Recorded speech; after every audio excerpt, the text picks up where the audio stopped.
Alright mga kanaso, ngayon maglilinis ako ng sopa namin ngayong umaga kasi dito madumi na ito sopa namin. Kaya ngayon, tamang linis ako ng sopa namin. Kaya alright, let's go. Linisin na natin yung sopa namin. Let's go.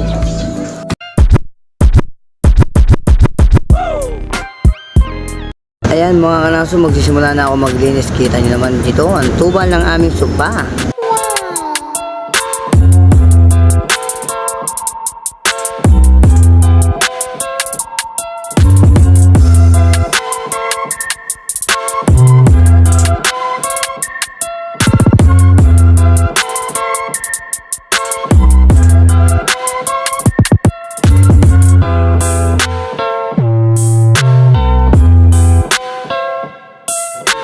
Alright mga kanaso, natapos ko na barasyon ng aming sopa. Ngayon dadalhin ako sa likod at aalawan ko naman to mga kanaso boy.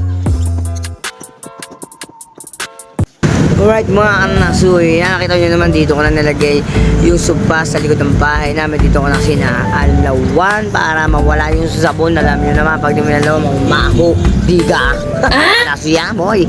Kaya kanaso, tamang buhos na ako ng tubig yan para dito ko siya binibili kasi medyo mainit na dahil tapos na darating na bagyong bugok. Ay nako, medyo nakapagod din maghugas ng magsupa, kaya nakapagod din pala maglaban nito. Medyo malaki at matrabaho at medyo ang kilos natin, kaya dito siya binibilad. Kita nyo naman mainit-init na. Mamaya natin yan, tiklupin na natin yung supang yan. At tiklupin daw.